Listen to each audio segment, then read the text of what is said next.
નમસ્કાર વિદ્યાર્થી ભાઈઓ બહેનો, આપણે ધોરણ 9 સામાજિક વિજ્ઞાન પાઠ 16 આબોહવા એનો ભાગ ત્રીજો આપણે જોઈએ. ત્રીજા ભાગમાં એ જતા પહેલા કેટલાક જે એવા શબ્દો છે વાતાવરણ વિશે આપણને ઘણીવાર ભારતના હવામાન અને બાબતે સમાચાર પત્રોમાં પણ અમુક શબ્દો વારંવાર આવતા હોય છે અને આવા શબ્દો આપણે સમજવા પણ જરૂરી હોય છે કે જેથી આપણને પણ ખબર પડે કે સમાચાર જ્યારે વાંચો હોય ત્યારે આનો અર્થ શું થાય છે.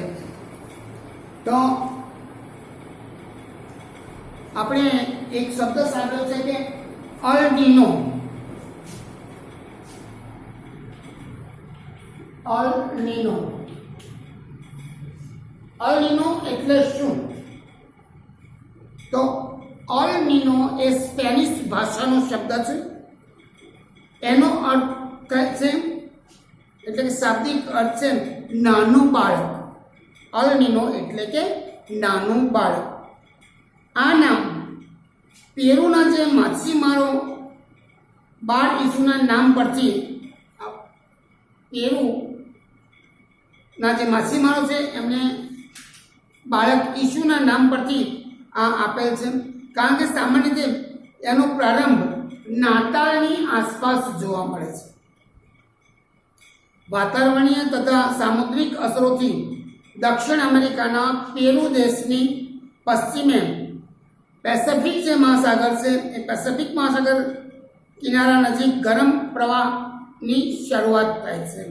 આ પ્રવાહ ત્યાંથી પશ્ચિમ તરફ વહે છે અને એ પવનોની હવા એની અસર ભારત સુધી વર્તાય છે. અલ નીનો નામની વિશિષ્ટ ઘટના ક્યારેક ક્યારેક આકાર લેતી હોય છે.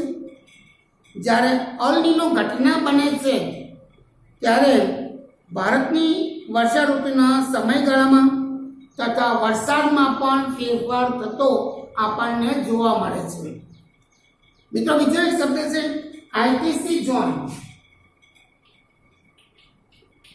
આઈટીસી ઝોન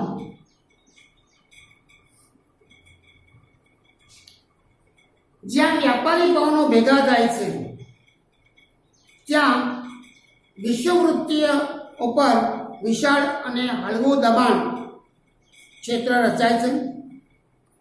એને આંતરરાષ્ટ્રીય ઉષ્ણકટિબંધીય અભિસરણ ક્ષેત્ર કહેવામાં આવે છે. આ વ્યાપારી પવનોના પ્રવાહ સ્વરૂપે ઊંચે ચડે છે. જુલાઈ માસમાં આ અભિસરણ ક્ષેત્ર 20 અંશથી 25 અંશ ઉત્તર અક્ષાંશીય પ્રદેશો ઉપર થાય છે.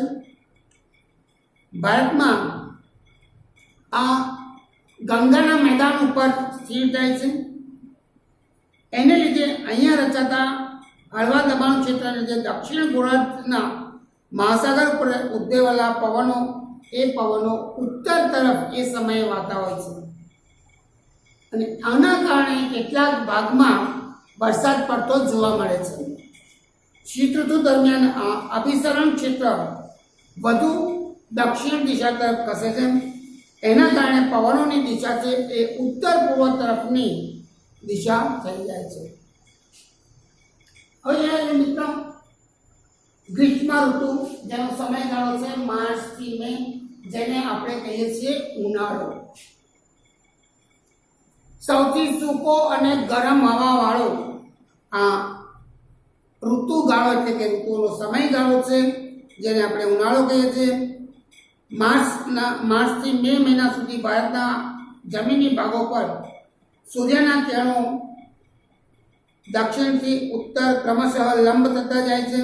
તેથી આ ભૂમિ ભાગો વધુને વધુ ગરમ થાય છે. વાતાવરણનું જે તાપમાન છે એ ધીમે ધીમે ઊંચે જતું હોય છે. માર્ચ મહિનો દક્ષિણ ભારત માટે ખૂબ જ ગરમ હોય છે.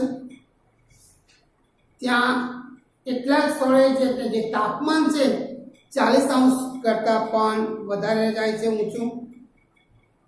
જ્યારે એપ્રિલ અને મે મહિના દરમિયાન મધ્ય અને ઉત્તર પશ્ચિમ ભારત સૌથી વધુ ગરમીનો અનુભવ કરે છે.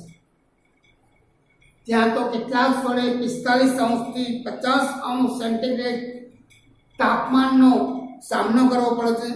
આમ ઉનાળામાં સમગ્ર ભારતમાં એકંદરે જે આબોહવા છે એ ગરમ હોય છે.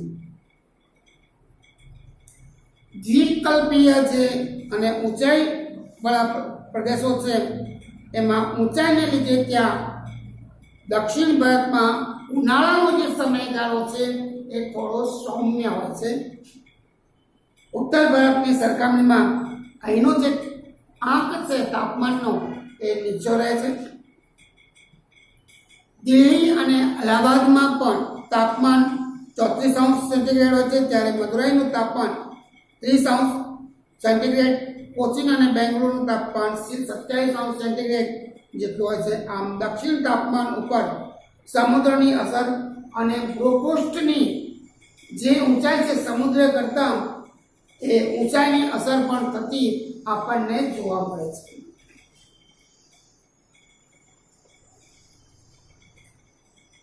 નોર્વેસ્ટર ઉત્તર ભારત અને ઉત્તર પૂર્વ ભારત ઉપર હવાનું હલકું દબાણ છે બિહાર સુધી વિસ્તરેલું હોય છે, જેને લીધે ઝારખંડ અને ઉત્તર ઓડિશાના ઉચ્ચ પ્રદેશીય વિસ્તારોમાં ક્યારેક ખૂબ ગરમી જોવા મળે છે. એને નોર્વેસ્ટર કહેવામાં આવે છે.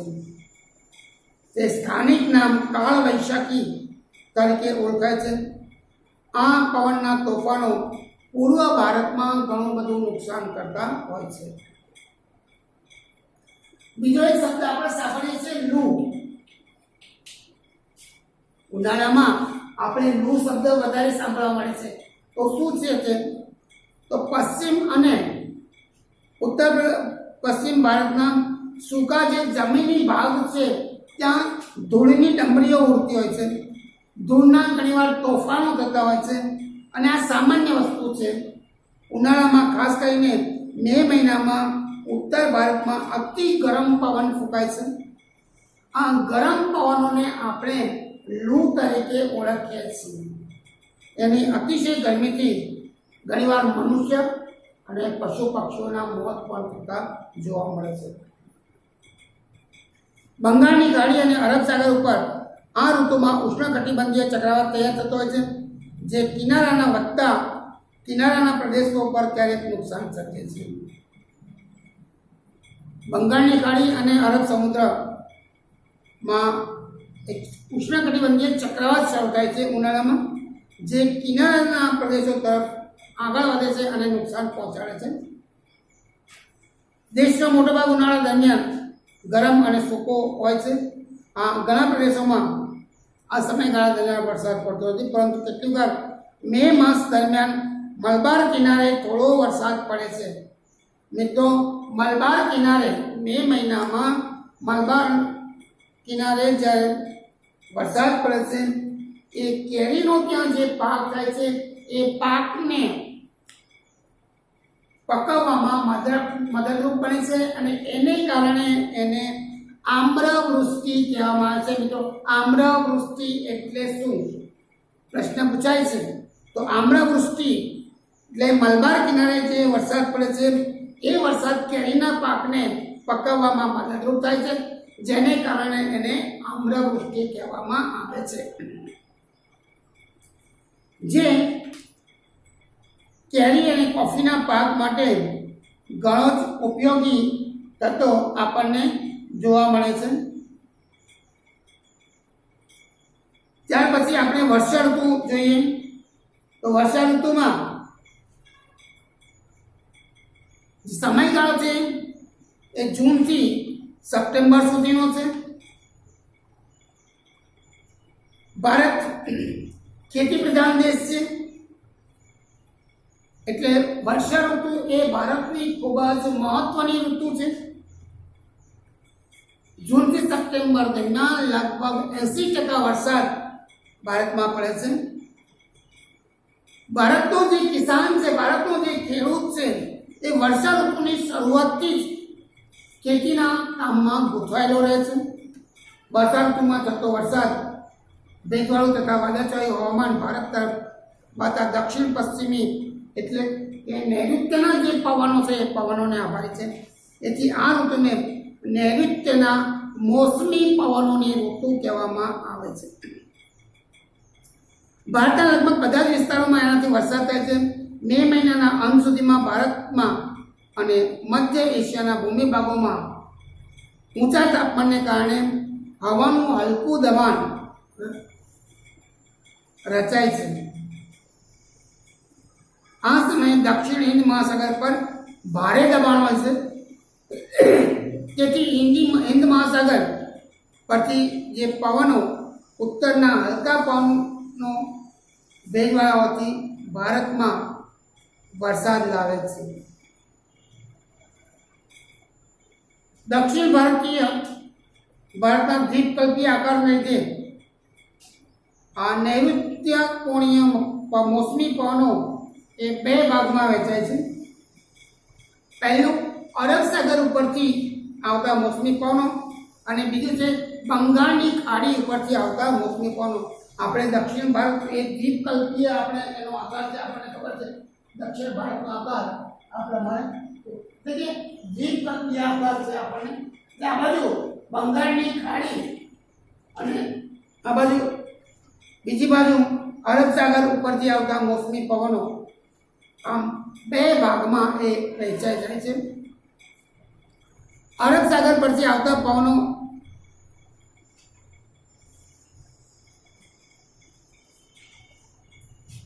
આ બાજુ અરબ સાગર, અહીંયા બંગાળની ખાડી,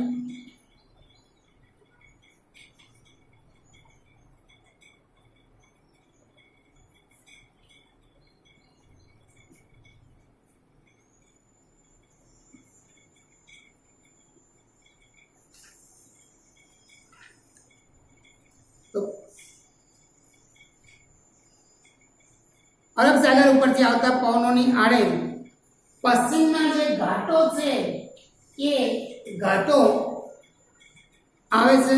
આથી સમગ્ર કિનારે પશ્ચિમી ઢોળાવ ઉપર ભારે વરસાદ પડશે. પશ્ચિમ ઘાટ ઓળંગીને આ પવનો જ્યારે દ્વીપકલ્પીય ઉચ્ચ પ્રદેશો ઉપર પહોંચે છે ત્યારે ભેજનું જે પ્રમાણ હોય છે એ પ્રમાણ ઓછું થતું જાય છે, કેમ કે આગળ વરસાદ ત્યાં પડી જાય છે. ત્યાંથી જ્યારે થોડે દૂર આવેલા પુણેમાં 75 સેન્ટીમીટર જેટલો વરસાદ નોંધાય છે.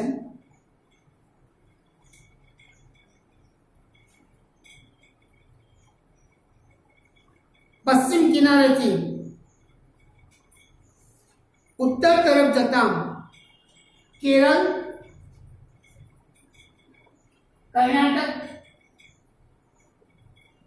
ગોવા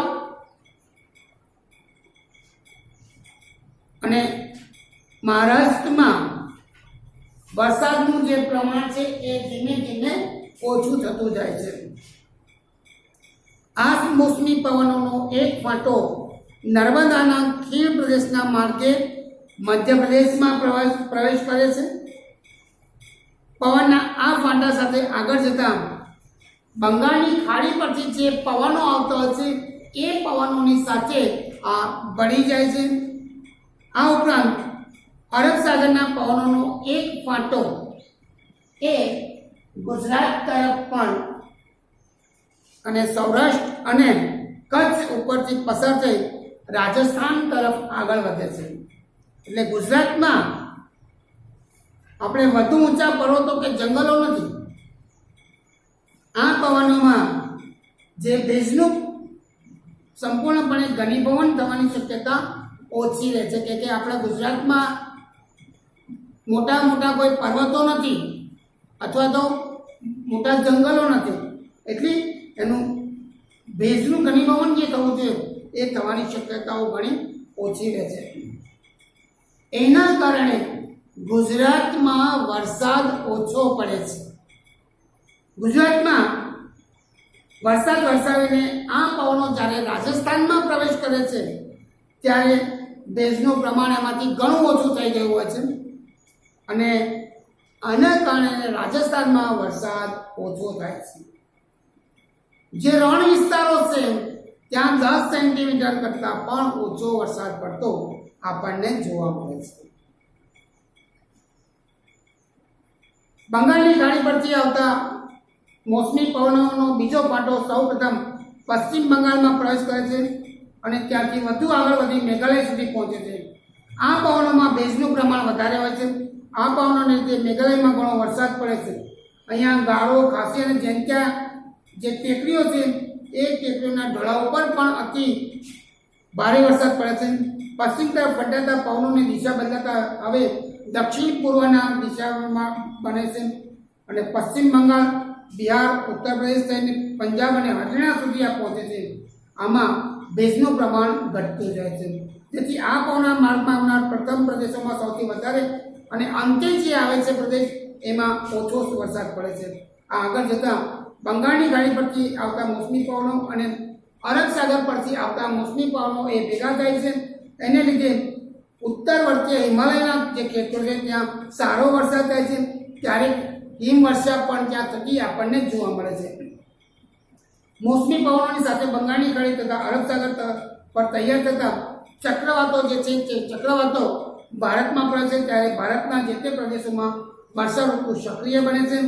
વર્ષા ઋતુમાં સરેરાશ 5 થી 6 ચક્રવાતો એટલે કે વંટોળ ભારતની ભૂમિ પરથી પસાર થતા વરસાદમાં લાવતા હોવાનું સહાયરૂપ બને છે.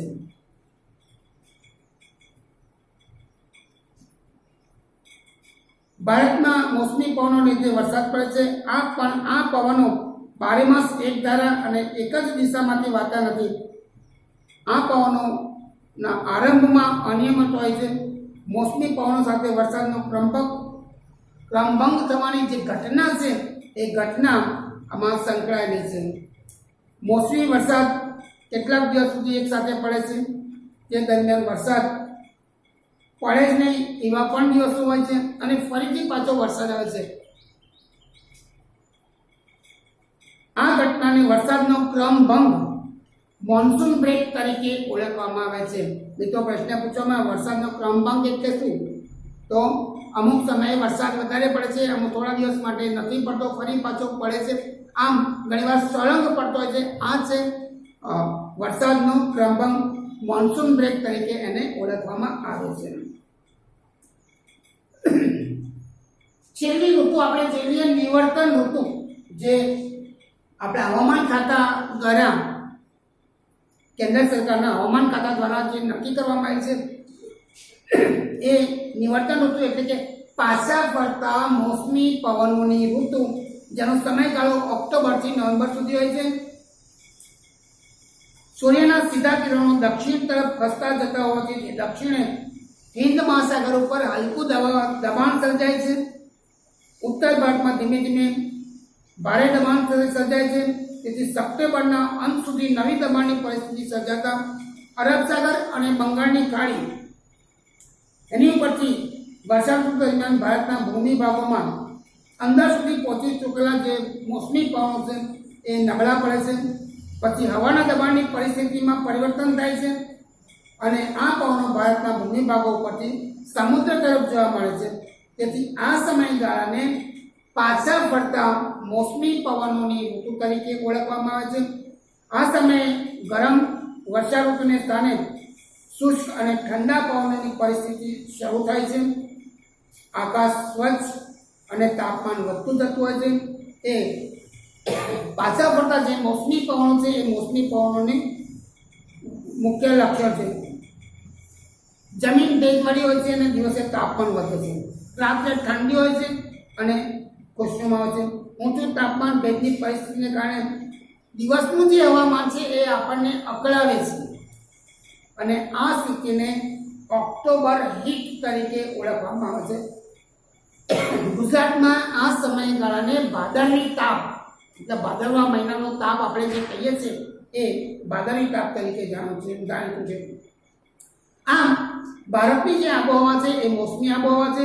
મોસમી પવનોનું લક્ષણ તેની અનિયમિતતા, અનિશ્ચિતતા ગણાય છે. તેની ઘેરી અસર ભારતની આબોહવા પર, લોકોના ખાનપાન પર, રહેણાંક પર રહેણી કહેણી સ્વભાવ ખેતી પ્રવૃત્તિ પર પડે છે. એમાંય વિશેષ કરીને ભારત ખેતી પ્રધાન હોવા ઉપરાંત મોસમી આબોહવાના અંકુશ હેઠળ છે. તેથી મોસમી પવનોની બધી જ અનિશ્ચિતતાઓની અસરો ભારતની ખેતી ઉપર થાય છે. આને કારણે ભારતના લોકજીવન પર પણ તેની અસર થતી આપણને જોવા મળે છે. આબોહવાની માનવ જીવન પર મુખ્ય અસરો જે છે એ તો એમાં મોટાભાગના વર્ષ દરમિયાન તાપમાન ઊંચું રહે છે. એના કારણે વિવિધ પાક આબોહવાની ભારતના માનવ જીવન પર શું અસર થાય છે તો આ વર્ષ દરમિયાન તાપમાન ઊંચું રહે છે એટલે અલગ અલગ પાક આપણે લઈ શકીએ છીએ. પરંતુ વરસાદની અનિયમિતતાને કારણે ઉત્પાદન છે એ અનિશ્ચિત છે. જૂનથી સપ્ટેમ્બરના ગાળામાં વરસાદ પડી જતાં સિંચાઈની સગવડ ન હોય તો ફક્ત ચોમાસામાં જે વરસાદ પડે છે એ ચોમાસાનો વરસાદ ફક્ત વર્ષમાં એક જ આપણે પાક લઈએ છીએ. વર્ષા ઋતુની શરૂઆતમાં તથા સમાપ્તિ અનિશ્ચિત હોય છે. તેથી યોગ્ય સમયે આપણને પાણી મળતું નથી. આવા વિલંબથી બિયારણ અને પાક ઘણીવાર બળી જાય છે. એટલે વારંવાર આ ચોમાસા દરમિયાન વરસાદ નિયમિત ન હોવાને કારણે જે બિયારણ છે એ નષ્ટ થાય છે અને એના કારણે જે ખેતીનું ઉત્પાદન છે એ ઉત્પાદન ઓછું થાય છે. ક્યારેક અતિવૃષ્ટિ થાય તો આ સમયમાં વરસાદ વધારે પડી જાય છે ત્યારે પણ પાકને નુકસાન થાય છે. નદીઓમાં પૂર આવે, જમીન ધોવાય અને ખેતીનું જે ઉત્પાદન છે એમાં ઘટાડો થાય છે. વરસાદની ઋતુ પૂરી થયા પછી ખેત મજૂરો માટેનો જીવન પ્રશ્ન, આજીવિકાનો મુખ્ય પ્રશ્ન ઊભો થાય છે. બારે માસ ખેતીનું કામ રહેતું ન હોવાથી ખેત મજૂરો જે છે એ શહેરો તરફ સ્થળાંતર કરે છે. ખેતી આધારિત જે ઉદ્યોગો છે, કપાસ, શેરડી, તમાકુ વગેરેમાં વરસાદની અનિયમિતતાને કારણે કાચો માલ જે છે એ કાચો માલનું ઉત્પાદન ઓછું થાય છે, જેને કારણે ઉદ્યોગોમાં પણ મુશ્કેલી ઊભી થાય છે. આમ અનિયમિત વરસાદને લીધે પીવાના પાણીની સમસ્યા કપડી બને છે. રણ કે પહાડી વિસ્તારોમાં જીવન હાલમારી ભરી બને છે. એટલે કે આબોહવાની માનવ જીવન પર અસર થાય છે, જેની સીધી અસર માનવ જીવનના ખોરાક, પોષક, વ્યવસાય અને રહેઠાણ પણ થાય છે. આમ આપણે જે માનવ જીવનની ઉપર આબોહવા ખૂબ જ અસર કરે છે. મિત્રો, અહીંયા આ પાઠ આપણે પૂર્ણ કરીએ છીએ. સ્વાધ્યાય તમારી નોટમાં લખી લેવાનું છે.